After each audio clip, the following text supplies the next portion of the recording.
तो अभी काइनेमेटिक्स में हमने स्टडी किया था डिफरेंट टाइप के velocities, acceleration and all this thing without considering the forces. Now in dynamics we will consider the forces which are causing the flow. Okay. अब इसमें भी कुछ एजम्पशंस हम लोग लेंगे, ठीक है ना. उन एजम्पशंस के अकॉर्डिंग डिफरेंट डिफरेंट इक्वेशंस हैं, बट द मेन इक्वेशन जो आपके यूनिवर्सिटी एग्जाम्स में जो कभी आती है ईलर्स इक्वेशन ऑफ मोशन है, और ईलर्स इक्वेशन ऑफ मोशन से ही बर्नौली इक्वेशन जो है वो जनरेट होती है. तो वो उन सारी चीज़ों को आज देखेंगे कि वो कैसे जनरेट हो रही है. ईलर्स इक्वेशन ऑफ मोशन क्या, और भी इक्वेशंस ऑफ मोशन हैं वो क्या है. ओके. तो देखिए, अगर कोई फ्लूइड बात करें, जैसे एक सिंपल बात कर रहे हैं, अगर एक फ्लूइड फ्लो हो रहा है, कोई भी फ्लूइड फ्लो हो रहा है, तो उस पर कौन कौन से फोर्स लग रहे होंगे बेटा. अगर कोई फ्लूइड फ्लो हो रहा है तो उस पर कौन सा फोर्स लग रहा होगा, क्या क्या फोर्सेस लग रहे होंगे. जस्ट सर फ्रिक्शन फोर्स लग रहा होगा, और फ्रिक्शन ग्रेविटेशनल फोर्स भी लग रहा होगा sir. Hydrostatic. Sir friction force के अलावा सर ग्रेविटेशनल फोर्स भी लगेगा सर, उसके मास के कारण. बिल्कुल. हाँ. बिल्कुल बिल्कुल.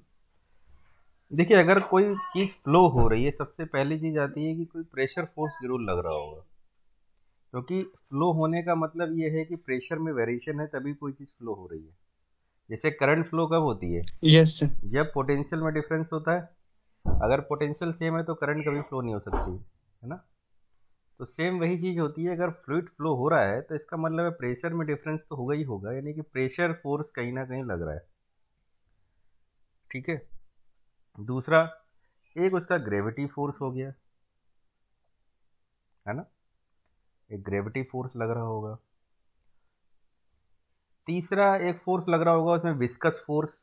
जब फ्लूइड फ्लो हो रहा है तो उनके आपस में मॉलिक्यूल्स के बीच में भी तो एक फोर्स लगता है, विस्कस फोर्स उसको बोलते हैं, है ना. चौथा, अभी हम ये मान के चल रहे हैं फ्लूइड एक जनरल फ्लूइड ले रहे हैं, हमें आइडियल फ्लूइड नहीं ले रहे हैं.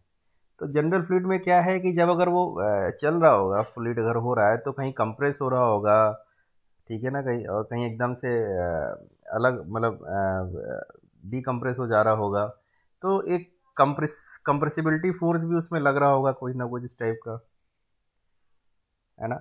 और फ्लूइड है, अब अगर लैमिनार फ्लो है तो विस्कस फोर्स ही चलो ठीक है लग रहा है, लेकिन अगर टर्बुलेंट फ्लो है, ठीक है ना, कुछ मॉलिक्यूल टर्बुलेंस होते हैं, एक टर्बुलेंस फोर्स भी लग रहा होगा टर्बुलेंट के कारण, उनके मोशन के कारण. तो ये सब फोर्सेज जो हैं उसमें वर्क कर रहे होंगे, ठीक है ना. अब इनमें से हम अपनी थ्योरी के अकॉर्डिंग कुछ अपने जो हमें चीज़ों को ड्राइव करना है, उनसे हम कुछ ना कुछ एजम्पशन लेंगे. उस एजम्पशन में हम कुछ फोर्सेस को हटाएंगे. उन कुछ फोर्सेस को हटाने के बाद जब जो मोशन इक्वेशन ऑफ मोशन बनेगी उसको बोलेंगे ईलर इक्वेशन. ओके. तो लेट्स सी दैट यहाँ पे जैसे कुछ फोर्सेस लिए गए हैं, सर जो मैंने बताया. इक्वेशन ऑफ मोशन की अगर बात करें,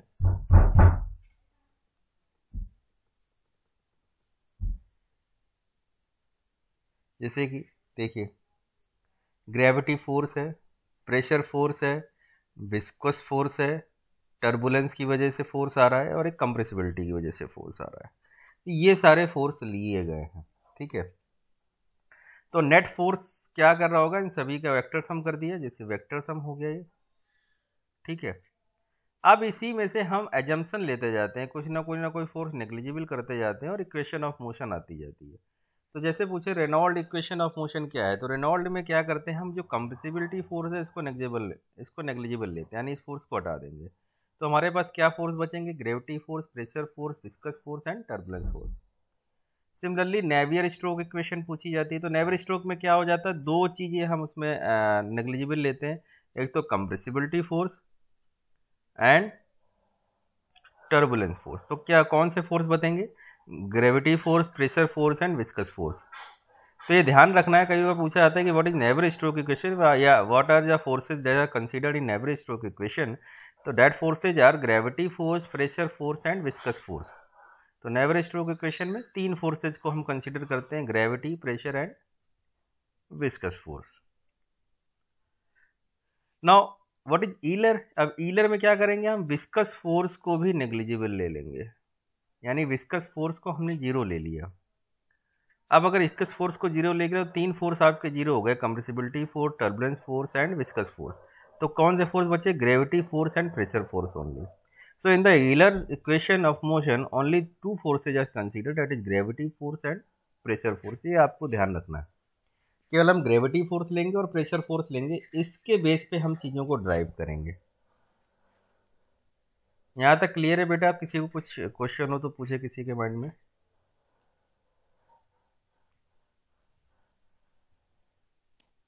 class? No sir. Everybody, everything is clear?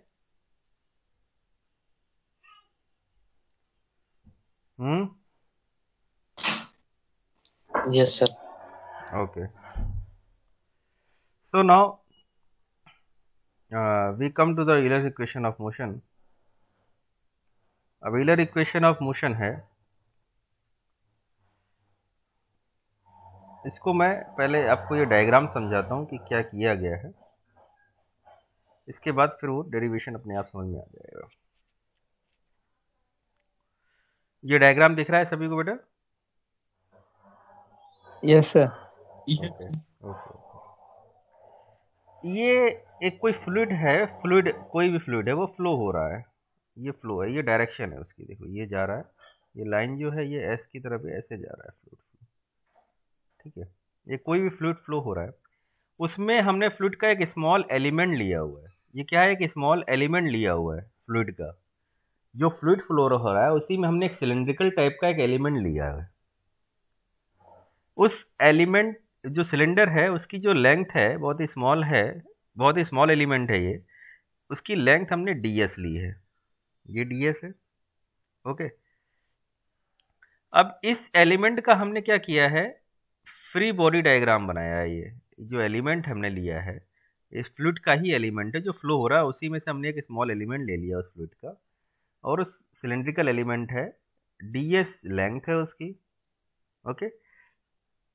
और उसका हमने एक फ्री बॉडी डायग्राम बनाया।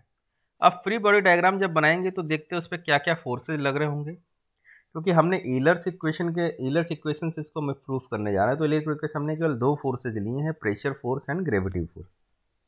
ओके। तो एक तो फोर्स हो गया इस फ्लूइड एलिमेंट जो हमने लिया, इसका वेट का वर्क कर रहा होगा। वेट क्या होगा? वर्टिकली डाउनवर्ड वर्क कर रहा होता है, तो ये वेट है, ठीक है।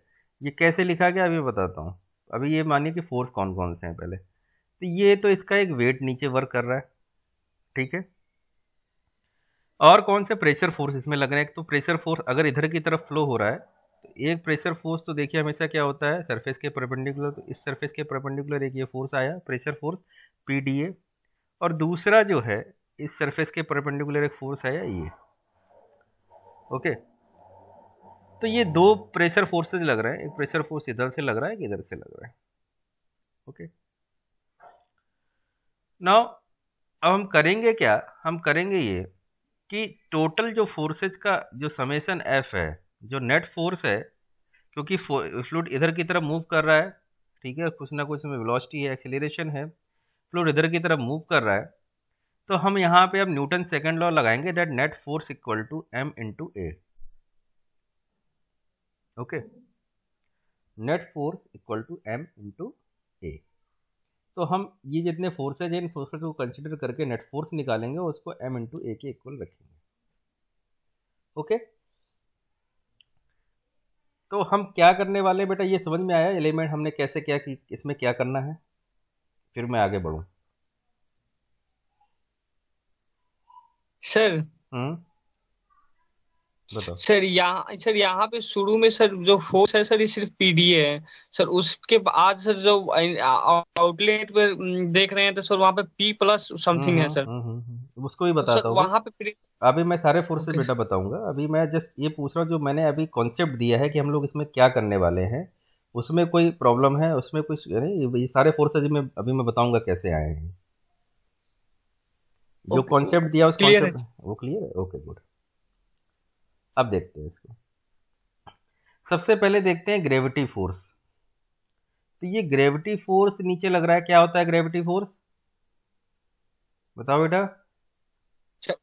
सर एम जी होगा एमजी सर। सर, एमजी लगेगा sir. Very good, M MG G sir. M G M G, MV.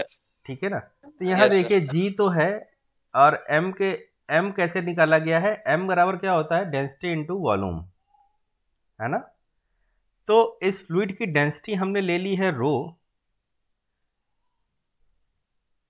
तो इस फ्लूइड की डेंसिटी हमने क्या ले ली है रो। वॉल्यूम क्या हो गया इसका, कैसे निकालते हैं, एरिया इनटू लेंथ निकालते हैं। Yes sir. तो सर डीए हमने इसका स्मॉल एलिमेंट का जो एरिया लिया है डीए, और लेंथ क्या है डीएस। तो DA into DS DS. Into इसका वॉल्यूम हो गया। तो density rho into DA into DS क्या हो गया, मास हो गया, है ना। मास बराबर डेंसिटी इंटू वॉल्यूम होता है। तो डेंसिटी को हमने volume DA yes into DS से मल्टीप्लाई मास इंटू जी। तो ये फोर्स तो हो गया ग्रेविटी फोर्स, रो जी डीए डीएस, एक तो ये हो गया। ओके, दूसरा ये जो है वर्टिकली डाउनवर्ड है, ठीक है, और ये फ्लूइड की जो डायरेक्शन है उससे थीटा एंगल पे है। ये फ्लूइड की जो फ्लो की डायरेक्शन है उससे थीटा एंगल पे ये वर्क कर रहा है। ओके, तो एलिमेंट का जो है वो, एलिमेंट जो है वो थीटा एंगल पे है वर्टिकल से, कहने का मतलब ये। नाउ ये फोर्स लग रहा है इधर साइड में P इंटू डी ए, ये प्रेशर फोर्स है, प्रेशर इंटू एरिया। ये डी ए हमने एरिया एलिमेंट है, एरिया है, और प्रेशर इस पे फोर्स लग रहा है पी डी ए। अब इधर ये फोर्स लग रहा है क्या, ये फोर्स कैसे आया है इसको बताते हैं। ये बेटा फोर्स आया है टोटल डिफरेंशिएशन से। टोटल डिफरेंशिएशन में क्या होता है, पी एस का फंक्शन है, ओके, पी एस का फंक्शन है। तो चेंज इन पी क्या होगा इस डिस्टेंस में, कैसे टोटल डिफरेंशिएशन से निकालते हैं कि that change in p in this distance multiplied by total distance, यानी कि del P by del s. Del P by del s का मतलब क्या है, change in p in very small distance, partial differentiation करते हैं ना, del P by del s. तो अगर वेरी स्मॉल डिस्टेंस में इतना प्रेशर डिफरेंस है तो टोटल डिस्टेंस में कितना होगा, मल्टीप्लाई बाई डी एस। तो del P by del S into D s, this is the change in pressure in this d s distance. तो टोटल चेंज इन प्रेशर क्या हो जाएगा, तो पहले प्रेशर तो हमारा P था, अब चेंज इन है वो उसको हमने ऐड कर दिया। तो टोटल चेंज इन प्रेशर क्या होगा, P plus del P by del S into D s. Is that clear बेटा। सर हाँ सर सर जो फ्लो होगा सर वो हाई प्रेशर से लो प्रेशर की ओर होगा, यानी हाँ हम फ्लो की डायरेक्शन में जाएंगे तो प्रेशर रिड्यूस होगा, मतलब घटेगा। तो हाँ पी माइनस होना चाहिए सर ना, प्लस है तो इसका मतलब बढ़ रहा है, तो उधर तो फ्लो जाएगा ही नहीं फ्लूइड अपना। बेटा, ये जो चेंज है P प्लस लिखा हुआ है, इसका कोई मतलब नहीं, अगर आप इसको माइनस भी करना चाहो तो माइनस भी कर सकते हो, उससे कोई फर्क नहीं पड़ रहा।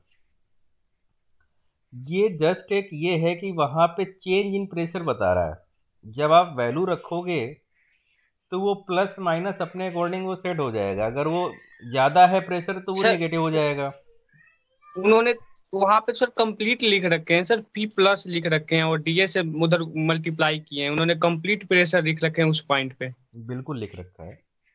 एक्चुअली क्या है कि ये जो चेंज इन प्रेशर है, मेरी बात समझने की पहले कोशिश करो कि ये प्रेशर में चेंज हुआ है P प्लस समथिंग है, ये वेक्टर सम टाइप का है एक तरीके से, क्योंकि अभी क्या है कि सेम डायरेक्शन है, इसलिए यहाँ पे आपको ये प्लस आपको लग रहा है कि ये मैं प्लस या माइनस कर दूं।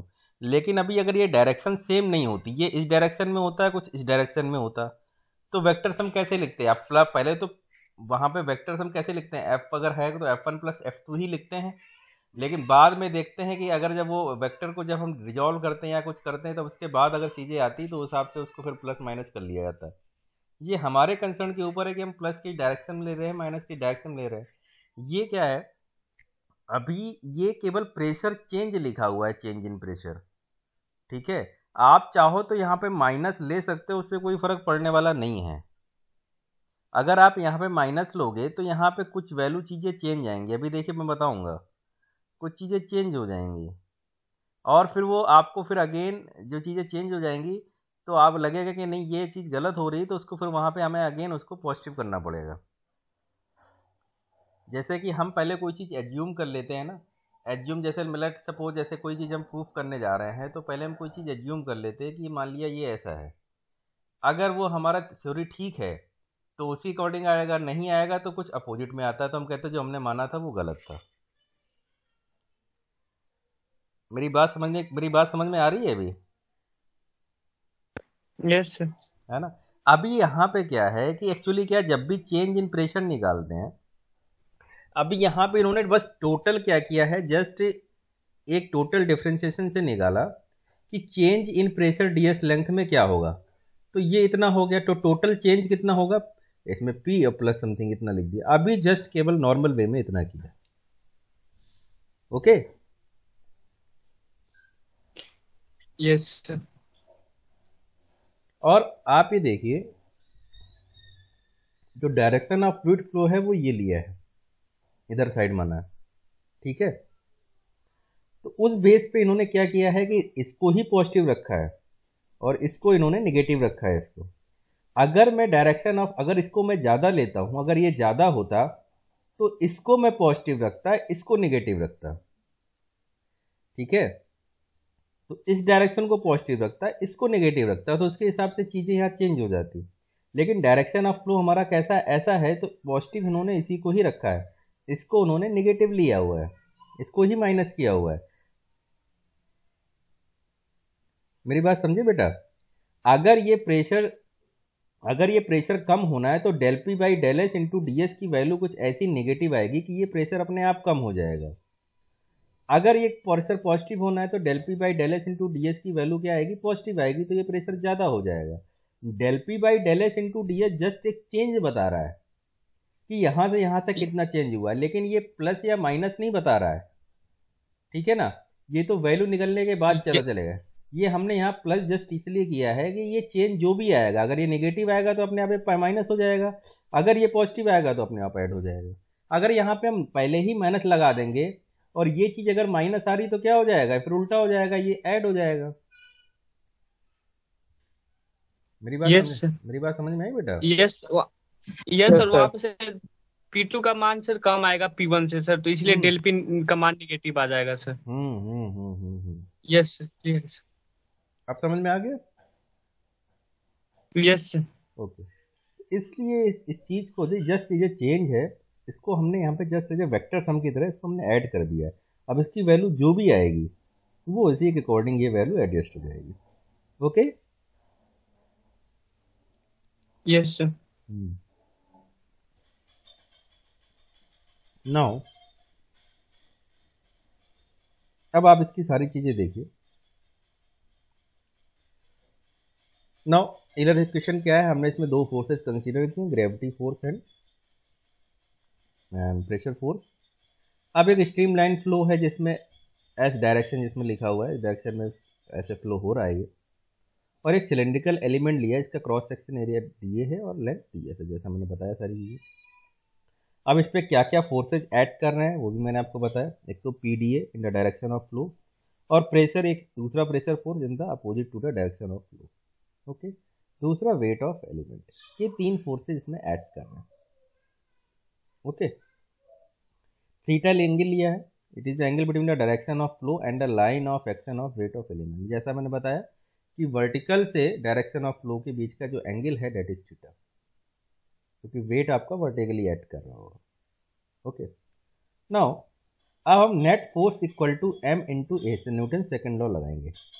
तो अब क्योंकि डायरेक्शन क्या है कि हमने फ्लो इस डायरेक्शन में माना है, तो हम इस डायरेक्शन को पॉजिटिव ले रहे हैं, बाकी इस डायरेक्शन के जो अपोजिट होंगे उसको नेगेटिव ले लेंगे, समेशन एफ करेंगे। तो समेशन एफ एक तो फोर्स ये पी डी ए लग रहा है, दूसरा एक ये फोर्स लग रहा है क्योंकि ये अपोजिट डायरेक्शन में तो माइनस हो गया। तीसरा फोर्स इस डायरेक्शन में कौन सा होगा, एक इसका कंपोनेंट आएगा वेट का, तो ये rho G D A D S है, इसका कंपोनेंट क्या होगा इधर बेटा, इसका अपोजिट कंपोनेंट इधर आएगा, माइनस में आएगा कॉस थीटा, तो rho G D A D S cos theta. तो समेशन एफ तो ये हो गया, दिस इज समेशन एफ।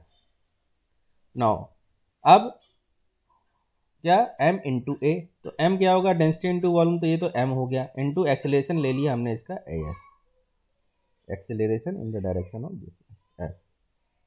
ये बेटा यहाँ तक क्लियर है, ये इक्वेशन जो ये लिखा हुआ है summation f equal to m जो लिखी गई है, इसमें कोई दिक्कत हो तो बताए।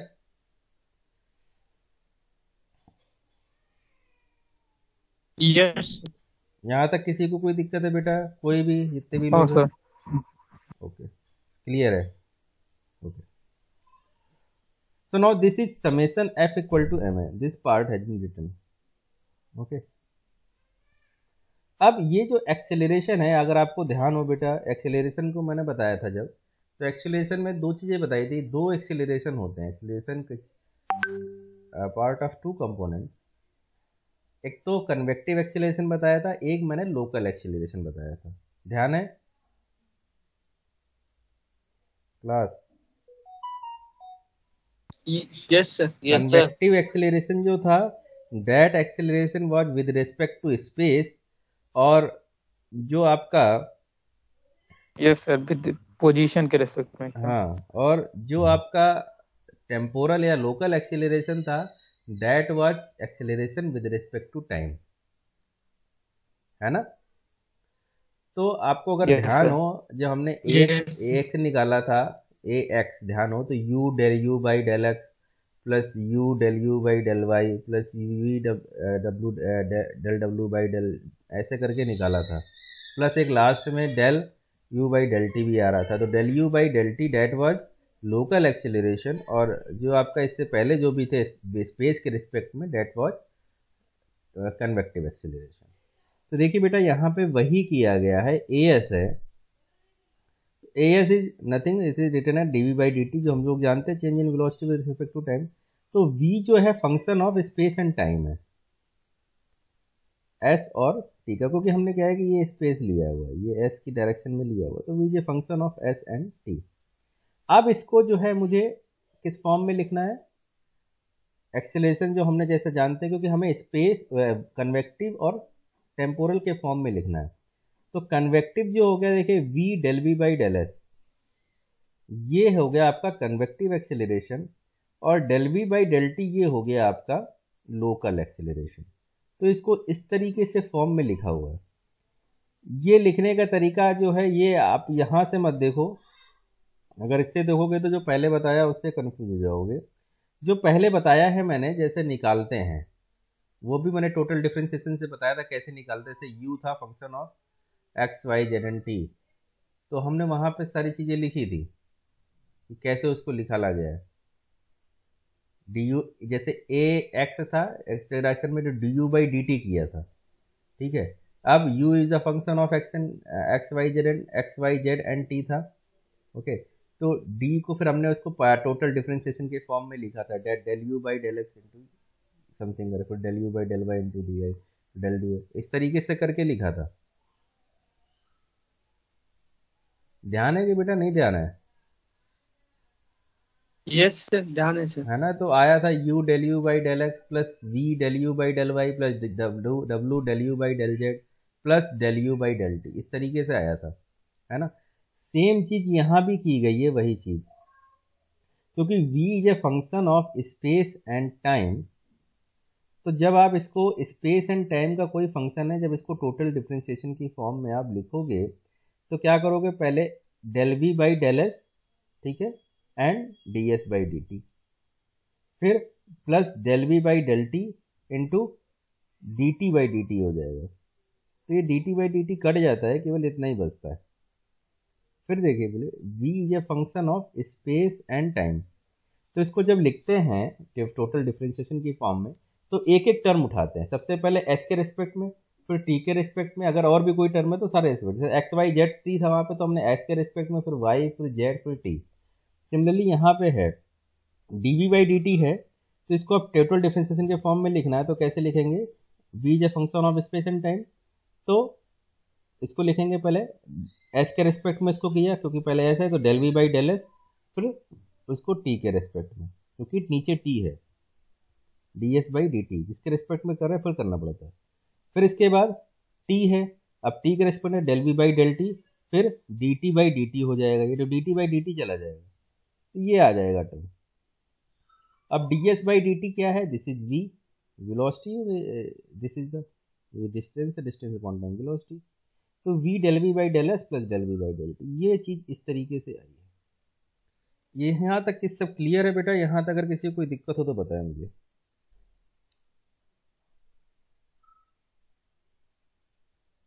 क्लियर है सर। क्लियर है सभी को? और सब लोग जो है? Yes sir. ओके, चलो नाउ अब देखिए, अभी तक देखिए क्या क्या एजम्पशन आपके हैं। एक तो आपने कंप्रेसिबल फोर्स को नहीं लिया है, आपने यानी कि फ्लूइड को इनकम्प्रेसिबल माना है। दूसरा, आपने टर्बुलेंस फोर्स को जीरो किया है, ठीक है ना। तीसरा, आपने विस्कस फोर्स जीरो किया। अभी तक आपने इतने एजम्पशन ले चुके हो।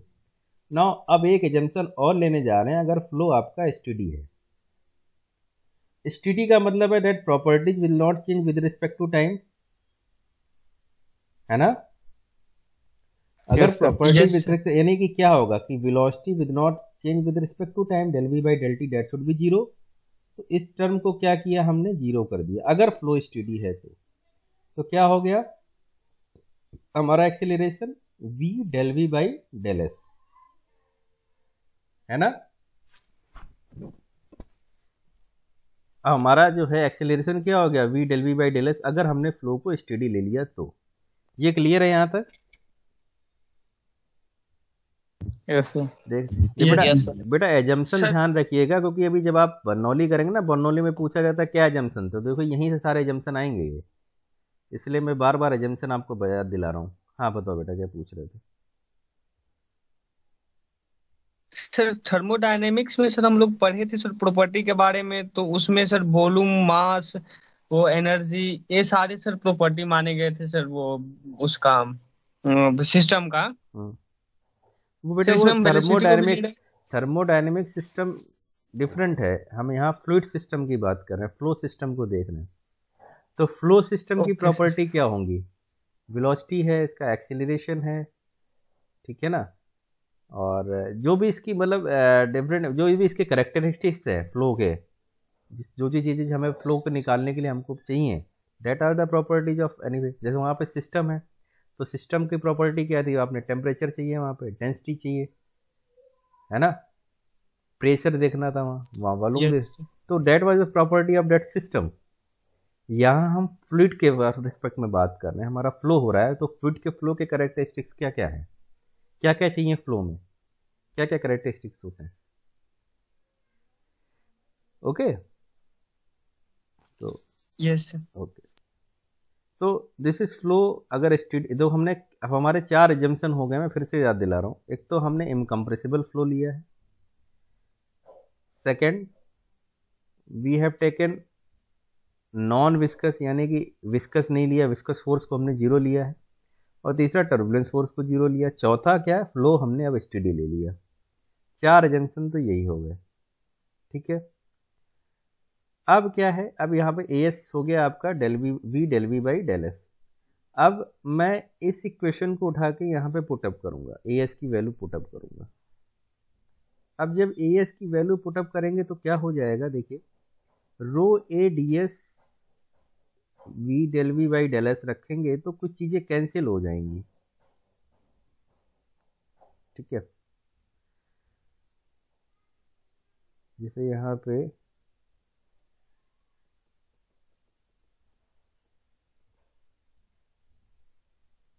ये यहाँ पे रखा गया rho D A D S into V del we by del S, okay. Now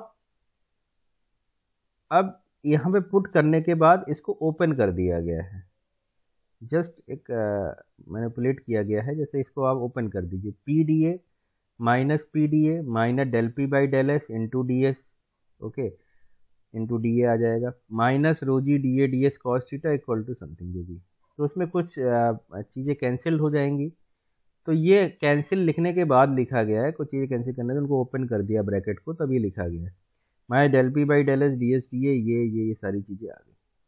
अब इसमें एक चीज़ देख लीजिए, DSDA DSTA DSTA ये सभी में आ रहा है, तीन दोनों साइड में आ रहा है, तो इसको हम निकाल सकते हैं। तो या तो इसको डिवाइड कर दो या डायरेक्टली कट जाएगा ये। तो ये जब हट जाएगा तो क्या बचेगा, minus del P by rho del s minus g cos theta v del we by del S. Okay, और इसको इस फॉर्म में लिख दिया,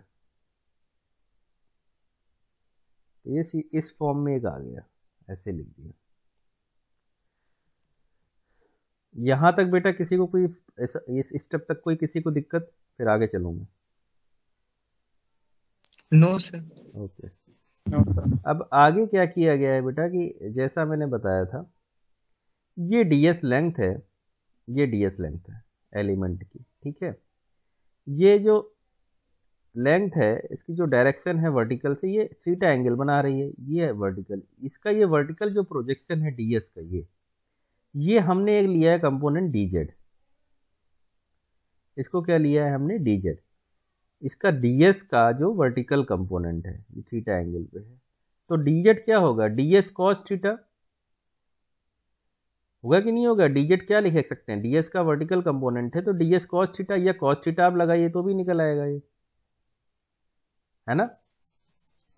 यस। तो सेम चीज रखी है, ds cos थीटा को हमने क्या किया है, dz रख दिया है। ds cos थीटा को क्या करना है, हमको dz रखना है। ओके, या cos थीटा की जगह क्या रखना है, dz बाई ds। तो इन्होंने यही किया है, cos थीटा की जगह क्या रख दिया है, dz बाई ds। तो जब ये रख दिया तो एक इक्वेशन आ गई यहाँ पे, ये dp बाई रो, ये जो आई है ये dp by rho plus G D Z plus V D V equal to 0। This equation is known as Euler's equation of motion. ये बेटा कई बार प्रूफ करने के लिए आपके एग्जाम में पूछ भी ली जाती है, तो ये ऐसे प्रूफ होके आती है, ये आपको पता होना चाहिए। Is it clear, Euler's equation of motion? Yes तो ईलर्स इक्वेशन ऑफ मोशन में हमने अभी तक 4 जंक्शन ले चुके हैं। ओके, और उन 4 जंक्शन को लेने के बाद ये इक्वेशन आ रही है, dp by rho plus G D Z plus V D V equal to 0। This is Euler's equation of motion, है ना। नाउ अब ईलर्स इक्वेशन से जो है आपकी बर्नौली इक्वेशन प्रूफ की जाती है। आइए, अब बर्नौली इक्वेशन कैसे प्रूफ की जाती है देखते हैं अभी। तो बर्नौली इक्वेशन कैसे पी जाए, ईलर इक्वेशन अब जो मोशन निकली थी उसको क्या करते हैं हम, इंटीग्रेट कर देते हैं। इंटीग्रेट करेंगे तो क्या हो जाएगा, देखिए ये थी आपकी ईलर्स इक्वेशन ऑफ मोशन। अगर आप इसको इंटीग्रेट करेंगे तो इधर वाला टर्म क्या हो जाएगा, ये कांस्टेंट हो जाएगा, है ना। यस। तो ये इंटीग्रेट किया गया है यहाँ पे, ये इंटीग्रेट किया गया और ये कांस्टेंट लगाया गया, ठीक है।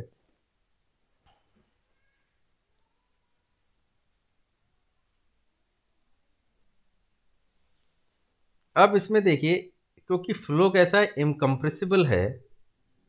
फ्लो अगर इनकम्प्रेसिबल है तो क्या होगा, रो जो है ये कांस्टेंट हो जाएगा, जैसे मैंने बताया इनकम्प्रेसिबल फ्लो का मतलब क्या होता है, रो कांस्टेंट हो गया। अब अगर रो कांस्टेंट हो गया तो क्या हो गया, ये टर्म बाहर आ जाएगा। अब इंटीग्रेशन ऑफ डीपी क्या होगा, पी हो जाएगा, है ना। और yes, इसका फिर इसमें जी कांस्टेंट है, इंटीग्रल डी जेड का जेड हो जाएगा। इसमें क्या है, v का क्या हो जाएगा, कम वी स्क्वायर बाई 2। तो ये आ गया p by rho g plus g z plus v square by 2 constant. या आप रो जी से या g से पूरे टर्म को आप डिवाइड कर दें तो एक सीधे सीधे इक्वेशन ये आ जाती है, p by rho g plus v square by 2g plus z equal to constant. This is Bernoulli equation of motion. Bernoulli equation बहुत ही इंपॉर्टेंट इक्वेशन है जो हर जगह लगेगी, p by rho g plus v square by 2g plus z equal to constant. Okay, actually क्या है, ये Bernoulli equation of motion हम किसी भी फ्लो के लिए इसलिए लगा सकते हैं क्योंकि ये जो कंजर्वेशन है डायरेक्टली जो है एनर्जी कंजर्वेशन पे है। p बाई रो जी जो है डेट इज आपका प्रेशर एनर्जी है, ये वी स्क्वायर बाई 2g ये काइनेटिक एनर्जी है, और ये जेड जो दे रखा है डेट इज पोटेंशियल एनर्जी है। तो तीनों एनर्जी का जो सम है वो हर जगह कहीं हर जगह कांस्टेंट रहेगा। कोई energy can neither be created not can be destroyed, क्योंकि ये सम ऑफ एनर्जी कांस्टेंट है। इसलिए हम इसको क्या करते हैं, बर्नौली इक्वेशन आपने देखा होगा किसी भी फ्लूइड फ्लो के लिए लगा देते हैं। हालांकि कई एजम्पशन के बाद निकली है ये, लेकिन फिर भी हम इसको कहीं भी लगा देते हैं। इसका रीजन ये है because this is a energy conservation, ये कंजर्वेशन ऑफ एनर्जी है। तो कंजर्वेशन ऑफ एनर्जी हमेशा हर जगह फॉलो होती है, इसलिए इसको हम कहीं भी लगा देते हैं। एम आई क्लियर बेटा? Yes sir. तो अब देख लेते हैं। देखो इसमें मैंने जैसे बताया प्रेशर एनर्जी पर ये जो है प्रेशर एनर्जी है पर यूनिट वेट, है ना। वी स्क्वायर टू दी, ये भी क्या है, काइनेटिक एनर्जी है पर यूनिट वेट हो जाएगा, और जेड हो जाएगा potential energy per unit area. ठीक है, तो इसको या तो हम प्रेशर हेड बोल दें, पी बाई रो जी, इसको pressure head, this is kinetic head and this is potential head और डेटम हेड भी बोला जाता है इसको। तो तीनों हेड क्या है, वो कांस्टेंट है। तीनों हेड का सम जो है वो constant, pressure head, kinetic head and potential head और डेटम हेड, इन तीनों का हेड जो सम है that is constant, that is Bernoulli's equation. Okay, now हमने इसमें जो एजम्पशन जो लिए थे, एजम्पशन जो है वो मैं बार बार बोल चुका हूँ, बार बार वही एजम्पशन है। फ्लूइड आइडियल हमने लिया था, फ्लो स्टेडी लिया, फ्लो इनकम्प्रेसिबल है, और दूसरा फ्लो इरोटेशनल है। अगर विस्कोसिटी जीरो है बेटा तो फ्लो इरोटेशनल अपने आप हो जाएगा। ठीक है, तो ये कुछ एजम्पशन है जो आपको अगर विजिलर इक्वेशन ये करोगे तो आपको ये याद करने की जरूरत कभी नहीं पड़ेगी, आपको पता है कि क्या एजम्पशन हमने लिए हैं। इज इट क्लियर बेटा यहाँ तक क्लास? Yes sir. ना एक छोटा सा न्यूमेरिकल इस पे देख लेते हैं, बर्नौली इक्वेशन पे। What is it numerical? Water is flowing through a pipe of 5 centimetre diameter under a pressure of 29.43 newton per centimetre square and with mean velocity of 2 meter per second. Find the total head or total per unit weight or total head or total per unit weight of the water at a cross section which is 5 meter above the datum line. यहाँ पे directly उसने क्या है, Bernoulli न लगा के उसने पूछा है टोटल सम ऑफ एनर्जी क्या है किसी पॉइंट पे। ओके, कोई वाटर है किसी पाइप के अंदर फ्लो कर रहा है, उसमें प्रेशर दे रखा है, कितने प्रेशर से फ्लो कर रहा है वो, और उसकी मीन वेलोसिटी भी दे रखी है। तो ये has asked that what is the total head और total energy at particularly at any point which is 5 metre above the datum line. Question समझ में आया बेटा? Yes sir. यस है ना। तो डायरेक्टली फॉर्मूला लगा के सारे तीनों हेड निकालने हैं, pressure head, kinetic datum head. Pressure head p by rho g, v square by 2 g आपका काइनेटिक हेड, और डेटम हेड जेड क्या है 5 हो जाएगा डायरेक्टली, क्योंकि क्या है कि वहाँ से 5 मीटर अब हमने रेफरेंस लाइन जो है 5 मीटर अब है, तो ये 5 मीटर हो गया। तो ये डायरेक्टली सारी चीज़ें ऐड करके लिखते हैं।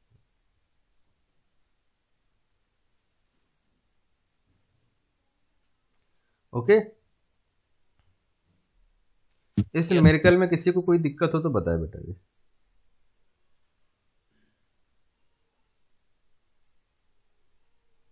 नहीं, चलो नेक्स्ट एक न्यूमेरिकल और देख लीजिए थोड़ा सा। Now a pipe through which water is flowing is having diameters 20 centimeter and 10 centimeter at cross section 1 and 2. The velocity of water at section 1 is given 4 meter. Find the velocity head at section 1 and 2 and also the rate of discharge. तो इसमें जो अभी तक आपने जो पढ़ा है सारी चीजें लग जाएंगी। क्या है, एक कोई पाइप है जिसमें 2 क्रॉस सेक्शंस हैं, ठीक है ना। एक जगह क्रॉस सेक्शन का डाया 20 सेंटीमीटर है, एक जगह क्रॉस सेक्शन का डाया 10 सेंटीमीटर है। ठीक है, यानी कि पाइप क्या हो रहा है, कॉन्ट्रैक्ट हो रहा है, सडन कॉन्ट्रैक्शन हो रहा है। ठीक है, तो पाइप जो है वो यूनिफॉर्म डाया का नहीं है, पाइप कहीं डाया कम है कहीं ज़्यादा है। तो 2 सेक्शन लिए हैं, एक सेक्शन पे जो डायमीटर है 20 सेंटीमीटर है, एक सेक्शन पे 10 सेंटीमीटर। ठीक है, एक जो फर्स्ट सेक्शन है वहाँ पे जो वेलोसिटी बता दी उसने कि यहाँ पे 4 मीटर पर सेकेंड है, तो दूसरे सेक्शन पे जो है आपको वेलोसिटी भी बतानी है, वेलोसिटी हेड आपको बताना है सेक्शन 1 सेक्शन 2 दोनों पे, और रेट ऑफ डिस्चार्ज बताना, ये बताना है। तो इस क्वेश्चन को आप लोग कर सकते हो बेटा? कितनों को कॉन्फिडेंस है कि कर सकते हैं? इजी क्वेश्चन है ये। यस यस सर, कर कैसे सकते हैं कैसे करेंगे, कुछ बताओ आइडिया। सर। एक तो सर 5 फ्लो रेट हाँ, वाला सर, एक आवाज कट रही है बेटा तुम्हारी, आवाज काफी कट रही है। सर रो ए भी वाला सर फॉर्मूला, उससे सर आ जाएंगे रो ए भी वन इज इक्वल टू रो ए भी टू वाला सर लगाएंगे फॉर्मूला। हाँ तो बिल्कुल, प्रेशर सर एक इन पे, दोनों इन पे सर आप लग, कंपेयर कर दें तभी सर आ जाएगा। क्या कर दे कंपेयर? तो प्रेशर प्रेशर कंपेयर कर दें? सर फर्स्ट और सेकंड सर का। फर्स्ट और सेकंड पे प्रेशर कैसे कंपेयर सर करोगे बेटा? सर एक फर्स्ट एंड पे सेकंड एंड पे, तो प्रेशर तो दोनों जगह अलग अलग होगा। तो ये सर अलग होगा सर। प्रेशर सर डेंसिटी तो सर सेम होगी। डेंसिटी सेम होगी मान लिया, तो उससे प्रेशर कंपेयर करने से कैसे आएगा, ये मेरी समझ में नहीं आ रहा।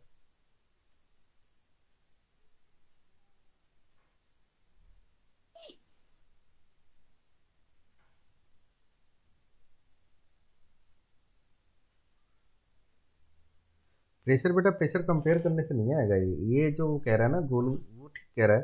आप इसमें कंटिन्यूटी इक्वेशन लगाइए सर कंटिन्यूटी, यहाँ सर उसी इक्वेशन से होगा। कंटिन्यूटी इक्वेशन लगाइए, तो कंटिन्यूटी इक्वेशन से आपको दोनों जगह, एक जगह वेलोसिटी पता है, दूसरी जगह वेलोसिटी पता चल जाएगा, जो कि A1 और A2 आपको पता है।